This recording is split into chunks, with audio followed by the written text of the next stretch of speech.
लाख बांगडी फुटली, 2 मोती गळाले, 27 मोहरा हरवल्या आणि चिल्लर खुर्दा किती गेला याची गणना नाही. याच कारणाने तिळगुळ आम्हाला आजही गोड लागत नाही. याच कारणाने आमच्या आया बहिणी संक्रांतीसारख्या मोठ्या सणाला काळी वस्त्र परिधान करतात. भारतीय इतिहासात अजरामर असलेल्या पानिपतच्या रणसंग्रामाला आज तब्बल 250हून अधिक वर्ष पूर्ण झालीत. अहमदशहा अब्दालीच्या प्रचंड फौजेशी मावळे प्राणपणाने लढले. स्वराज्य आणि स्वधर्माच्या रक्षणार्थ हजारो मराठा वीर योद्धे या निकराच्या लढाईत कामी आले. 14 जानेवारी 1761 हा दिवस महाराष्ट्र कदापि विसरणे शक्य नाही. पानिपत.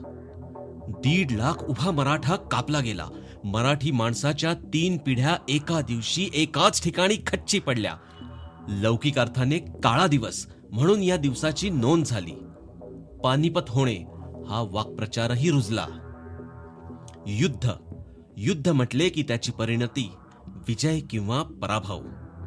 पानिपत हा मराठ्यांचा सर्वात मोठा पराभव होता का? मराठ्यांचे उभे सैन्य कापले गेले म्हणून गारद्यांचा विजय आणि मराठ्यांचा पराभव झाला का? या युद्धानंतर काय झालं? खैबर खिंडीतून झालेले ते शेवटचे आक्रमण. 3 पिढ्या गेल्या मराठ्यांच्या, पण कणा मोडला तो गनिमांचा. शतकानुशतकांची परंपरा एका तडाख्यात थांबली. अब्दालीचे कंबरडे मोडले आणि नशीबही घरी जाऊन तो मेला. भारताला पुन्हा त्या सुलतानी आक्रमणाला तोंड द्यावे लागले नाही. हेच तर साधायचे होते या युद्धातून, आणि ते साधलेही.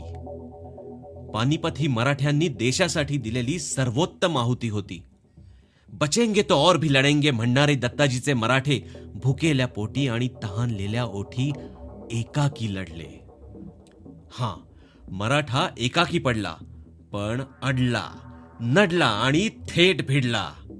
पानिपत म्हणजे जाज्वल्य अभिमान, सर्वोच्च कार्यक्षमता.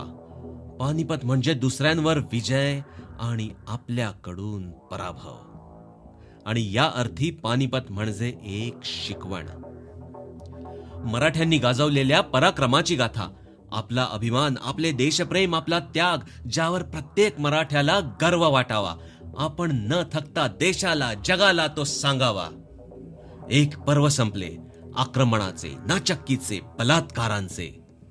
इतिहास अभ्यासकांच्या भाषेत मध्ययुग संपले आणि आधुनिक इतिहासाचा प्रारंभ झाला. तो दिवस 14 जानेवारी 1761, पानिपत.